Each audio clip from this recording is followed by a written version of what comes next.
now we get into Kazarev's great body of work, which is the torsion fields. And the torsion fields can be instantaneous. But it was completely written out of physics because it allowed things that were going to upset the economics of the time.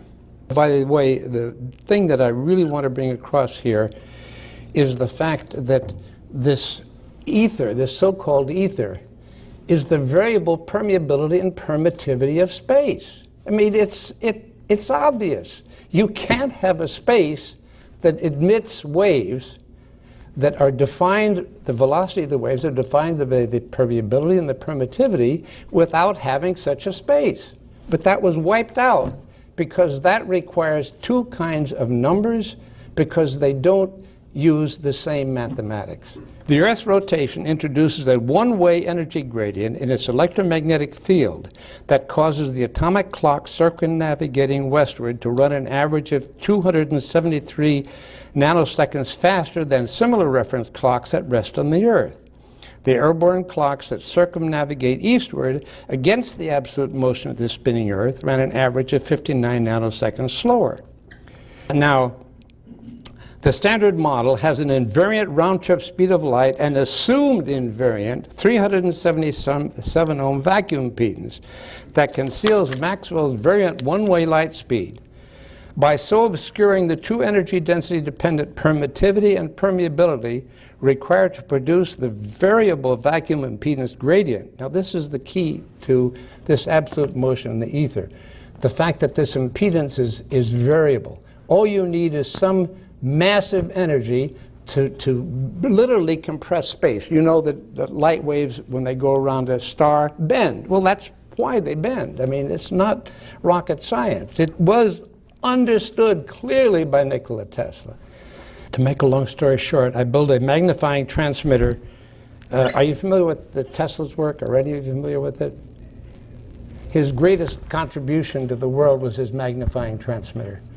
And the word magnifying transmitter tells you a lot. It magnified. It was not just a simple transmitter, but what it was this phasor technology, force amplification by stimulated energy resonance, as opposed to frequency amplification.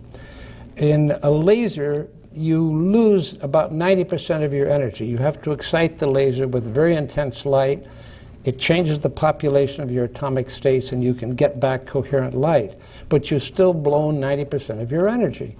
With phasor, you collect all of the energy. It's autoparametric, and that's the thing that keeps them exploding, because with such a system, you'll keep regenerating the energy and it'll just keep increasing and increasing, because we live in a sea of energy. There is literally, and there are many sources of this energy. The absolute motion is only one, and I want to expand on that just a second, because one of the latest things, they believe now that there are a series of these, quote, great attractors, and they're all in line, and that goes back to the experiments, which I would like to preface all of these things with. When I was a teenager, I think I was 18, and I had a laboratory in Greenwich Village, and one of the doctors, Dr. R.P. Shaw, who at the time was considered one of the world's authorities on shock waves, had a contract with, it was called the Project Squid, and it was a consortium of all the major universities in the United States to study the German wonder weapons. They had brought back with the occupation forces all the things that they wanted to study. And Shaw's particular job was to study the mach disk generator, which the Germans had developed as a vortex weapon. It could crush a B-29 like a moth, but unfortunately it didn't get into operation in time, and that was perhaps good for the world.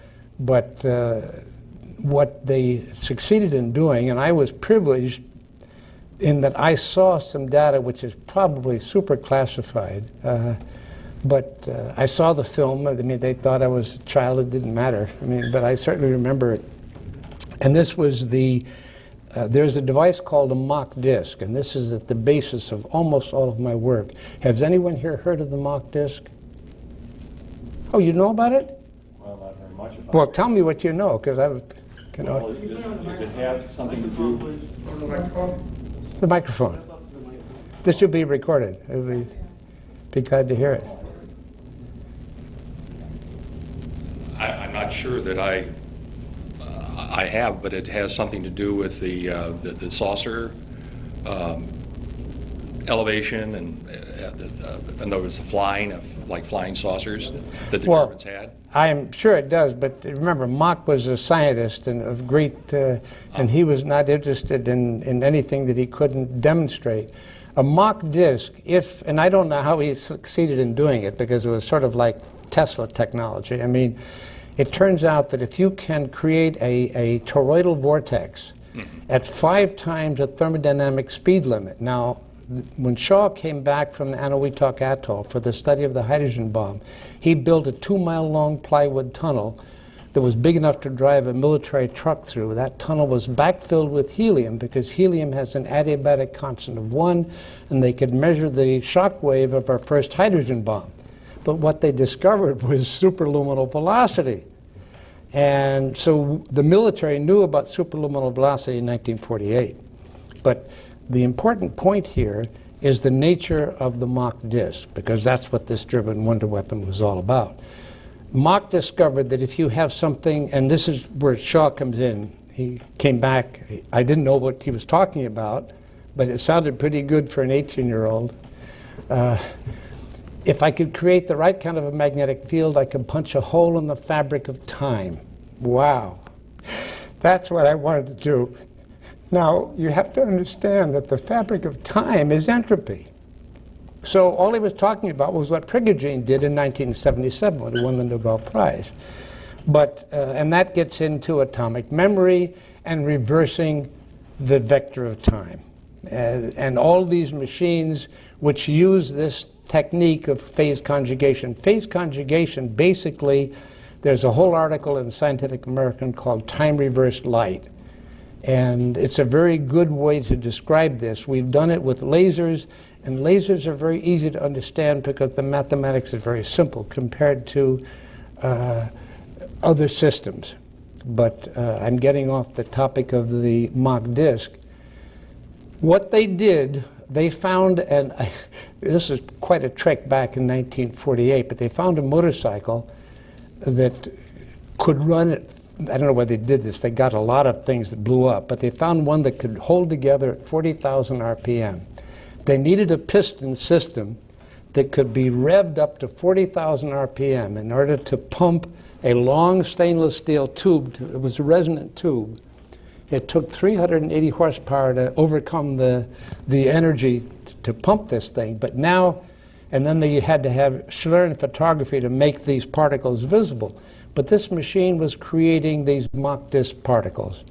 Now, as the piston moved forward in the tube, you would see at the end of this long tube the formation of a vortex. Now this vortex had to go at 5 times the shock wave speed. You know, that's, we have never gotten anything to go except perhaps these super rockets to go at these velocities. But in any event, this was just a spinning vortex.